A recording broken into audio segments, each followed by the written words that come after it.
Hey everybody, I'm DJ Sixsmith. You're watching The Sit Down. Ben Widdicombe is here with us. Gatecrasher's brand new book. How are you, man? What's going on? Hi, DJ. I'm good, thank you. How are you? I'm doing really well. So you've had this really interesting career in the media space when it comes to covering entertainment. I feel like things have really blown up during the time you've covered things. So Sure. what was it like kind of reliving your career and all the different crazy people you've encountered so far? Well, I moved to New York from Sydney in 1998, and I was nominally the New York correspondent of Australian Arts magazine. And I didn't know anyone here. I just moved here with my partner, and we had the idea to start this sort of fashion industry gossip column on the internet, which was wide open then. So we started a column called Chic Happens. He was a fashion guy. I was sort of wrote the gags. And at the same time, because I was a broke immigrant, I was always doing these sort of really menial New York jobs as well. I literally selling hot dogs on Columbus Avenue for the first summer I was here, which was, kind of a lot of fun. It was a great way to introduce myself to my new city. But at night, we were going to these kind of fabulous fashion parties, Gatecrashing, which was why I chose that title for the book. And we wrote this fashion gossip column for 5 years, which became successful. And much to my own surprise, I became known as a gossip columnist, which was not something I ever really planned.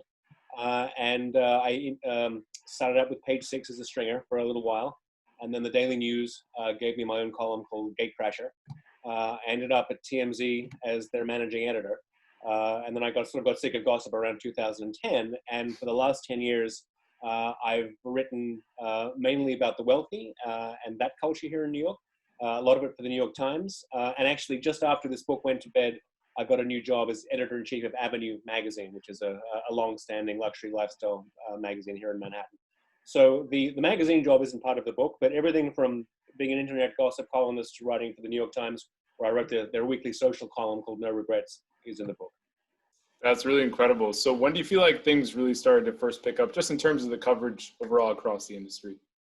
Well, having started in fashion was really having a moment in the 90s when I started doing it. Everyone was a celebrity. The editors were celebrities. The models were supermodels. The designers were celebrities.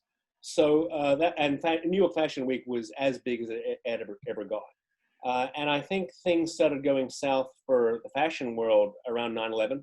That was obviously a big blow. A lot of media outlets never really recovered from that. And of course, there were broader technological and societal forces working against them, but 9/11 was just an inflection point. So fashion went into decline at that point. My career was going into celebrity anyway, so that wasn't bad. It was the dawn of the reality television craze and things like that. It was before social media. So the first decade of this millennium was all about people like Paris Hilton and later Kim Kardashian. So they were the celebrities that everyone wanted to know about. Britney Spears, what crazy thing is Lindsay Lohan doing every day? And that was kind of a lot of fun to cover. But what I was noticing is that celebrity became so pervasive, especially in the reality style of celebrity, which of course was tailor-made for social media. So when that came in, it was essentially the same principles, just on an even more micro level that anyone could do at home.